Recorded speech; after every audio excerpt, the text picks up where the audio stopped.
Bonjour, bienvenue dans Les décideurs de l'immobilier. L'immobilier de demain, quelle économie? C'est une question qui se pose, que nous allons nous poser avec un invité de marque, Guy Marty, directeur de l'Institut de l'épargne immobilière et foncière. Depuis 20 ans, en France, nous avons perdu près de 2 millions d'emplois dans l'industrie. Depuis 1998, les prix parisiens ont explosé. L'investissement immobilier dans le résidentiel, c'est près de 200 milliards d'euros par an. Dans le neuf, près de 70 milliards. Les travaux de rénovation, 50 milliards. Des ordres de grandeur importants. L'immobilier, le bâtiment, c'est près de 2 millions d'emplois directs et indirects. Des chiffres extrêmement importants dans une économie en pleine transition. Nous allons donc aujourd'hui essayer de comprendre si nous sommes en crise, est-ce une période de transition économique, conjoncturelle, industrielle, ou c'est une continuité normale auquel les pays européens, tels que la France, doivent faire face. Pour répondre à toutes les questions auxquelles nous nous posons, je reçois sur le plateau de décideurs de l'immobilier un hôte de marque. A tout de suite.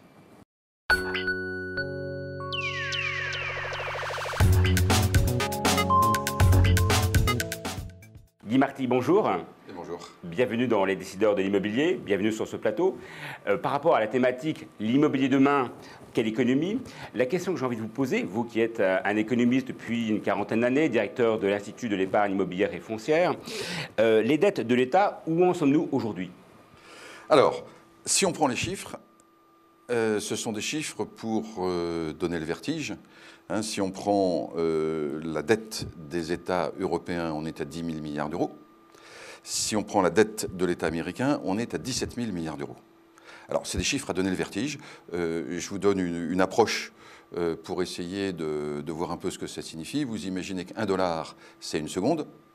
Si vous avez fait quelque chose il y a 1 million de secondes, c'était il y a 12 jours. Bon, ça va, vous en souvenez.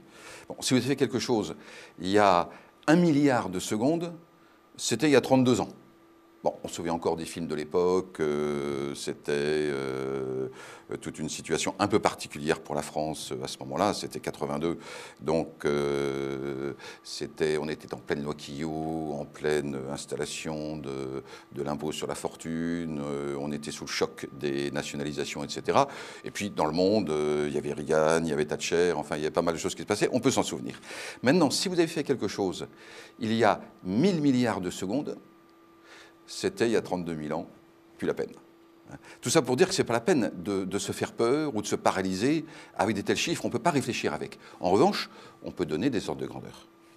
Et là, il y a un ordre de grandeur extraordinairement simple, qui est celui du pourcentage du PIB. Aujourd'hui, le PIB américain, bon, en 2013, a été de 16 800 milliards de dollars. Par rapport aux 17 000 de dette, on peut dire qu'on est à peu près à équilibre. Et c'est pareil pour les pays européens. Et ce qui est intéressant, c'est que c'est exactement le niveau d'endettement qu'on a eu une fois déjà dans le passé. C'était juste à la fin de la Seconde Guerre mondiale. Alors on peut le prendre autrement, juste avant les 30 Glorieuses. Après, on veut être pessimiste et optimiste. Donc il ne faut pas se faire peur avec ces chiffres. Et non. Et non, et non. Il faut surtout voir qu'on est dans une période assez exceptionnelle. Et quand je dis l'endettement de la fin de la Deuxième Guerre mondiale, on peut se dire, mais après tout, de quelle guerre sort-on aujourd'hui? Or, c'est évident, on sort d'une guerre commerciale. Depuis une quinzaine d'années, vous l'avez cité, désindustrialisation. Pourquoi elle est venue? Parce qu'il y avait guerre commerciale, notamment avec un grand responsable, la Chine, qui avait le droit de commercer dans cette mondialisation ouverte avec un yuan dévalué. Donc on était en guerre. Et cette désindustrialisation, c'est simplement parce que nous, pays européens, comme d'ailleurs les États-Unis, on ne pouvait rien faire face à une monnaie que le monde entier avait accepté comme puissance dévastatrice. Or, il faut savoir qu'en 2012, l'armistice a été signé. Alors ça peut paraître bizarre comme façon de parler, mais l'armistice de cette guerre commerciale a été signé avec la décision des Chinois de faire flotter le yuan. En fait, ils ont décidé tout simplement d'utiliser le yuan, enfin de transformer ou de hisser le yuan en monnaie d'échange internationaux. Donc, ils ont créé un marché du yuan. Je vous signale qu'en 2013, déjà, 15% des échanges chinois se sont faits en yuan et non plus en dollars. De même, sur ce marché du yuan, il y a eu des obligations émises par des entreprises internationales, dont des françaises. C'est-à-dire que maintenant, le yuan est devenu une monnaie comme les autres, la guerre est finie. Alors, début 2012, vous étiez optimiste. Aujourd'hui, la question qui se pose, sommes-nous en déclin ou alors nous sommes dans une période de transition? Alors, 2012, j'étais, oui et non. Je n'étais pas exactement optimiste, j'avais simplement pris des positions assez fortes. C'était à l'époque où il y avait des très très grandes inquiétudes sur l'euro. Et j'avais dit, ne nous inquiétons pas, on a en fait des banques centrales qui sont de bons pompiers. C'est-à-dire qu'elles ne sont pas en mesure, elles n'ont peut-être pas le pouvoir, elles n'ont peut-être pas la volonté, je ne sais pas. En tout cas, les banques centrales n'ont pas les moyens ou ne se donnent pas les moyens de résoudre les problèmes sur le fond. Par contre, elles ont comme stratégie, et elles ont les moyens de leur stratégie, d'éviter les accidents. Donc j'avais simplement dit, il n'y aura pas d'accident de l'euro. C'est ce qui s'est passé. Bon, ça aurait pu ne pas arriver, mais il se trouve que ça s'est passé. Et si on regarde bien, depuis le début de la crise des subprimes, Lehman Brothers, etc., les banques centrales, en fait, ont pris le pouvoir. C'est-à-dire que, si vous regardez les sessions aujourd'hui, la Fed... Elles ont repris la main, en fait. Elles ont complètement repris la main. C'est-à-dire que l'un des déclencheurs de la crise, ce n'était pas la cause. La cause de la grande crise que nous vivons, c'est la guerre commerciale dont on vient de parler. Mais le déclencheur, ça a été l'accident des subprimes, Lehman Brothers, etc. Parce que, une petite parenthèse, cette guerre commerciale, dans nos pays, on l'a senti par la désindustrialisation, mais nos pays n'ont pas, à l'époque, vécu une grande crise. Pourquoi? Parce qu'on a remplacé les déséquilibres par une masse de crédit. Il y a eu un enchaînement extraordinaire, une montée en puissance fantastique du crédit. Et c'est cette sphère financière, en fait, qui a explosé en 2007-2008. Et donc, ça, c'était l'accident. Mais maintenant, les banques centrales ont repris la main. C'est-à-dire qu'il y a un pilote dans l'avion pour la sphère financière. La Banque du Japon s'occupe de pousser l'inflation, de pousser la consommation des ménages. La Fed est intervenue sur le logement, de même qu'elle est intervenue sur les taux. La Banque d'Angleterre a un objectif de croissance. La BCE, elle a tenu l'euro, hein, quoique ça ait pu coûter, mais elle l'a tenu. Donc les banques centrales ont pris le pouvoir économique, ce qui veut dire qu'il y a une cause fondamentale pour la crise qui était la guerre commerciale, elle est finie. Il y a une cause, on peut dire, incidentielle ou accidentelle, qui a été la crise des subprimes. C'est fini, il y a un pilote dans l'avion. Donc il y a une page qui s'est tournée quand même. Alors, par rapport à, est-ce qu'il y a des réformes qui doivent être mises en place et qui doit être le pilote de l'avion? Alors, ces réformes dont on parle tant, j'ai encore un point de vue un petit peu différent sur ce qu'on est en train de faire et sur ce qu'on pourrait faire. D'abord, avant d'arriver sur la question des réformes, je voudrais quand même dire dans quel monde sommes-nous? C'est-à-dire, est-ce qu'on est juste à la fin d'une guerre en ruine et pour toujours, ou est-ce qu'on est à la veille d'un redémarrage? Or, le grand facteur qui se passe aujourd'hui, et dont on ne parle pas assez à mon avis, même si on l'a tous les jours, mais on ne parle pas assez dans la politique économique, si vous voulez, c'est la technologie. À partir du moment où il y a un second souffle de développement technologique, hein, impression 3D, robotisation, pile à hydrogène, etc. On est en train d'aller vers un monde totalement différent. Et j'ai envie de dire, c'est pas parce qu'il y a déjà une grande vague avec les Apple, Google, Facebook, Amazon, etc., qu'on a tout vu. On a vu que le tout petit début. Ce qui est en train de se passer maintenant... L'avenir est devant nous. Alors, l'avenir est devant nous, et alors, avec des possibilités et avec des richesses de potentiel, et aussi avec des risques. Je vais prendre deux exemples. D'abord, qu'est-ce qui avait fait les 30 Glorieuses en Europe, hein? C'était ouverture des frontières, c'était progrès technologique, c'était énergie pas chère, et c'était bonne démographie. Maintenant, on prend juste ces 4 critères, on les applique au monde, et on se dit, tiens, ouverture des frontières, c'est le cas, hein, c'est la mondialisation. Pour ce qui est du progrès technologique, on est en plein dedans, avec notamment la robotisation, j'y reviendrai dans un instant. Ensuite, démographie bien orientée, on y est complètement, puisque dans les pays jeunes, il y a surtout une population, on va dire jeune, enfin dans les pays émergents, il y a surtout une population très jeune qui a envie de travailler, etc. Dans les pays développés, il y a aussi une population plus âgée. Et en fait, dans beaucoup de pays, il y a maintenant les deux. Vous prenez la Chine, par exemple, il commence à avoir une population âgée qui augmente. Donc, il y a une population âgée pour la consommation, il y a une population jeune pour la production. La démographie est très bien orientée. Et enfin, énergie pas chère. Je vous signale qu'il y a 2 pistes qui sont en train de se faire. Alors, on proteste, on est d'accord, moralement, pas moralement, etc. Mais le gaz de schiste est en train de faire qu'en 2015, l'Amérique du Nord sera indépendante énergétiquement. La dernière fois qu'elle était indépendante, c'était justement pendant la Deuxième Guerre mondiale. Depuis, elle a toujours dépendu des importations de pétrole. Donc, à partir du moment où un grand consommateur de pétrole disparaît, on va dire, on peut dire que les prix vont être moins chers. De même, du côté de la pile à hydrogène et de ce qu'on va trouver derrière, parce que l'innovation est en route, on est en train d'être capable de produire de nouvelles énergies beaucoup moins chères. Donc, si on prend les 4 points, il y a tout en place pour des Trente Glorieuses mondiales. Alors, sauf accident, sauf météorite qui tombe sur la Terre, sauf etc., sauf guerre. Je dirais que structurellement, les conditions sont là. Elles ne sont pas encore passées, mais les conditions sont là.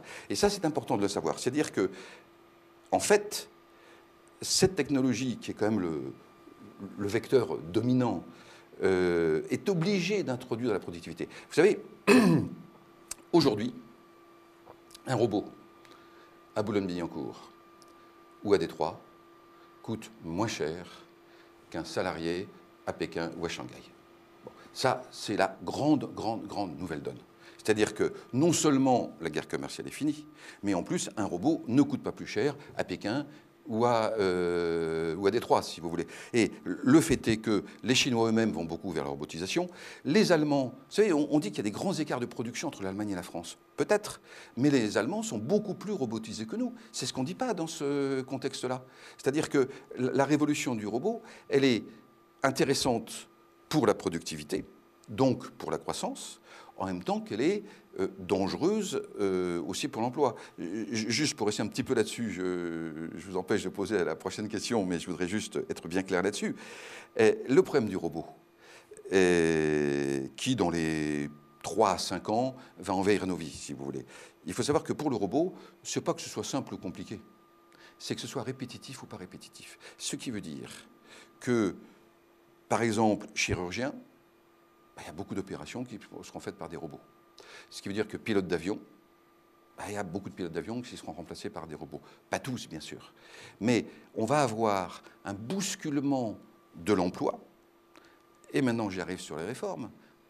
Il faut surtout ne pas avoir une réforme de retard. C'est-à-dire qu'à partir du moment où on va vers une nouvelle grande vague de productivité, avec une création destructrice, ou une destruction créatrice, si vous voulez, c'est-à-dire avec des destructions d'emplois de façon beaucoup plus ample qu'on en a l'habitude. Il va falloir réformer 2 fois nos systèmes sociaux. Il faut d'abord peut-être les rendre un peu plus rentables, mais surtout, il faudra leur permettre d'accompagner beaucoup plus de gens qu'on en a l'habitude, qui ne sont pas forcément des gens hors normes, hors société, etc., mais simplement parce que l'économie bouge.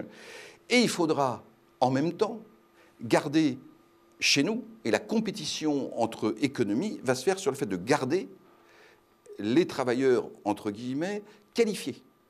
Ce qui veut dire que la vraie compétition, elle va faire sur le revenu net. Autrement dit, le revenu net d'impôt, net de charges. Autrement dit, on est en train en France, en ce moment, de se poser des questions de réforme, des anciennes réformes que beaucoup de pays ont faites, alors que tous sont déjà en train de s'interroger sur la prochaine réforme. Et on devrait, nous, regarder celle-là.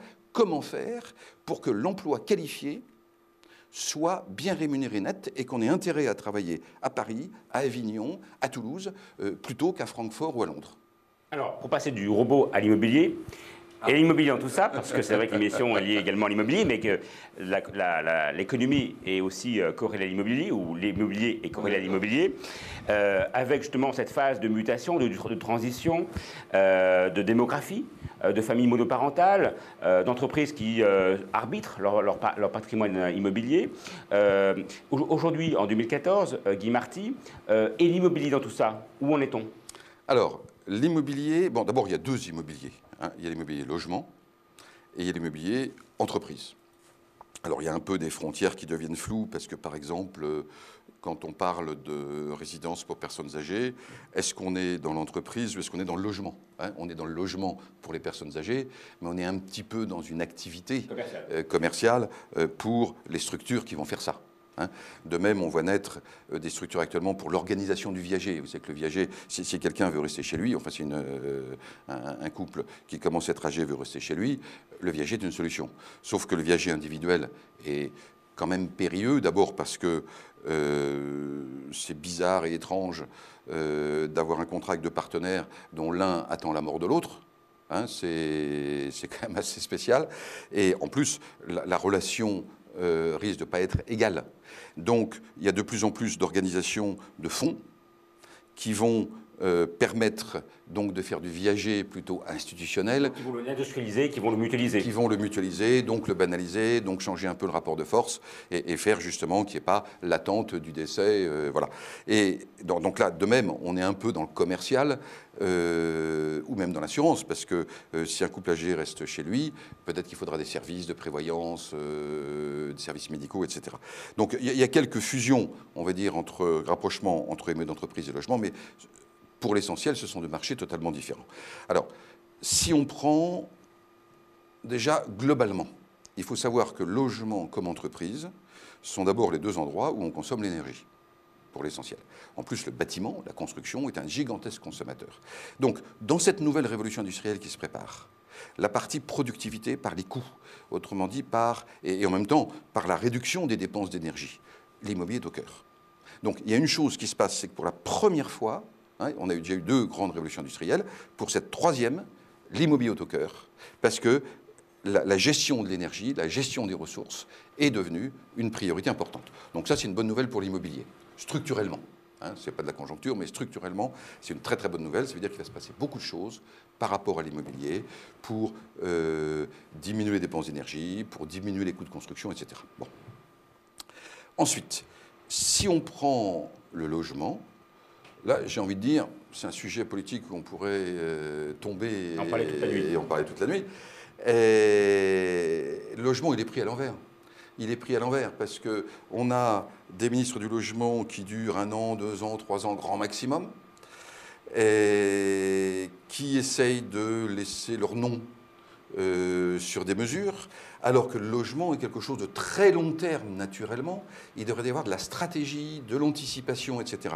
Et on souffre, en fait, de ne jamais, depuis le milieu des années 80, par exemple, où au moment du plan Ménurie, il y avait eu un début d'analyse d'une situation globale du logement. En fait, on passe de mesures conjoncturelles à mesures conjoncturelles, alors qu'il faudrait regarder sur 10, 20 ou 30 ans et se demander où on va. Donc ça, c'est le premier aspect. Tant qu'on ne fera pas ça, on passera d'une crise à l'autre. Et aujourd'hui... Tant qu'il n'y aura pas des mesures pérennes. Des mesures pérennes, mais c'est d'abord une vision, de se dire, voilà, la France, dans 10 ans, dans 20 ans, dans 30 ans, la démographie, ce sont des tendances longues. On sait, par exemple, que nous avons une natalité forte, ce qui, soit dit en passant, est une très bonne nouvelle pour nos retraites. Par rapport à l'Allemagne, entre autres. Par rapport à l'Allemagne, mais aussi par rapport à l'Italie, par rapport à l'Espagne, par rapport à l'Angleterre. La France a des projections de population active pour les 20 prochaines années tout à fait supérieures à la moyenne européenne. Donc on a aussi des bonnes nouvelles dans notre façon de faire les choses. Mais cette bonne nouvelle qui est la croissance démographique bien supérieure à ce qui se passe dans d'autres pays,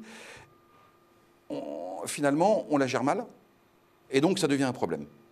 Donc logement, tant qu'on ne fera pas de la prospective, qu'on ne regardera pas sur longtemps et qu'on arrêtera de faire des mesures d'urgence, on ne s'en sortira pas. Alors, l'immobilier d'entreprise, ça c'est autre chose. L'immobilier d'entreprise, c'est un immobilier qui doit toujours s'adapter. Alors, dans une société qui bouge beaucoup, qui s'est énormément tertiarisée, qui va continuer à se tertiariser, c'est-à-dire qu'il y aura toujours... plutôt que tertiaire, on devrait dire matérialisé. C'est-à-dire qu'il y aura toujours plus d'intellectuels ou plus d'informations que de transport de biens matériels, si vous voulez, ou de transformation de biens matériels. Donc, dans une société qui qui se tourne vers de plus en plus de services et de services intelligents, c'est sûr que l'immobilier doit évoluer. Donc normalement, l'immobilier d'entreprise aussi est bien situé. La conjoncture aujourd'hui, elle n'est pas bonne du tout. Pourquoi? Elle n'est pas bonne parce qu'aujourd'hui, l'emploi... Elles embauchent moins. Le problème, c'est que les entreprises aujourd'hui, Donc, elles comme embauchent partout en moins. Europe, mais comme partout en Europe, ont mis le pied sur le frein en matière d'investissement. Vous savez que, historiquement, la moyenne, disons, de l'investissement, c'est à peu près 6% du PIB. Aujourd'hui, en Europe, il est de 2%. Donc, elles investissent moins, elles embauchent moins. Exactement. Mais c'est-à-dire qu'en fait, l'économie est arrêtée. Vous parliez de croissance zéro. L'économie, aujourd'hui, est arrêtée. C'est-à-dire que les entreprises gardent leurs fonds propres, essayent de se protéger pour le cas où il arriverait quelque chose, et n'investissent pas. Que demain, l'investissement reparte, et je suis prêt à parier que ce demain, c'est entre maintenant et 3 ans, si vous voulez. À ce moment-là, il y aura de nouveaux créations d'emplois. S'il y a création d'emplois, ce sera en priorité dans des emplois de type tertiaire. Donc elles vont consommer services, l'espace. etc. Donc Et elles donc vont, l'espace se reconsomme. Mais aujourd'hui, on a effectivement une crise dure parce que il n'y a pas assez d'emplois, tout simplement. Alors, est-ce qu'on est dans une crise de transition au niveau immobilier, justement, par rapport aux nouvelles technologies, l'Internet, le télétravail? Est-ce qu'on n'est finalement pas dans une phase de mutation également immobilière? Alors, bien sûr. Mais ça, les acteurs de l'immobilier, de ce point de vue-là, ont toujours été très imaginatifs et très actifs. C'est-à-dire que dans l'immobilier d'entreprise, il y a beaucoup d'acteurs, qu'ils soient promoteurs ou investisseurs, qui ont toujours été assez en avance, finalement, dans les évolutions économiques. La question après, elle est quantitative. C'est-à-dire, est-ce qu'il y a assez d'emplois pour remplir les immeubles qu'on a construits? Alors, cela dit, c'est vrai que du fait de toutes ces mutations, il y a aujourd'hui, si on prend l'Île-de-France, mais on pourrait prendre pareil autour de Lyon ou pareil autour de Bordeaux, il y a un certain parc de bureaux, par exemple, qui n'est plus franchement adapté. Donc, après, il faut se poser des questions. Qu'est-ce qu'on en fait? Alors, certains ont des idées très brillantes du genre on les transforme en logement. Vous savez, c'est pas tout. Bon, oui, il y en a qui peuvent se transformer en logement, mais ce n'est pas forcément évident, facile, automatique. Bon. Et puis, il y a d'autres idées qui consistent à dire, voilà, on les transforme. On les transforme pour aller vers les immeubles de demain. Donc, je pense qu'au niveau de l'activité immobilière, c'est-à-dire le fait pour les professions immobilières de suivre l'économie telle qu'elle va évoluer, il y aura beaucoup, beaucoup, beaucoup d'activités. Après, pour la préservation des immeubles qui ont été achetés, dans lesquels certains produits, certains fonds ont investi, ça c'est une autre question. Et il y a là des questions d'arbitrage entre céder, parce qu'il vaut mieux céder maintenant plutôt que ça continue à décliner, ou investir pour transformer. Et en fait, de ce point de vue-là, les fonds ont, depuis une vingtaine d'années maintenant qu'ils ont commencé à intervenir, et on peut parler aussi des fonds français comme les CPI, les SIC, les compagnies d'assurance vie, etc., les EPCI maintenant, tout récemment, les fonds ont une influence très vertueuse sur le marché immobilier d'entreprise, en ce sens qu'ils le font vivre, ils le transforment, parce qu'eux ont un critère de rentabilité et de rentabilité dans la durée. Guy Marty, merci beaucoup d'être venu sur le plateau des décideurs de l'immobilier. Merci de nous avoir suivis. Merci pour d'avoir répondu à toutes ces questions pertinentes concernant cette mutation à la fois économique, technologique et immobilière. Merci de votre fidélité et à très bientôt sur Décideur TV.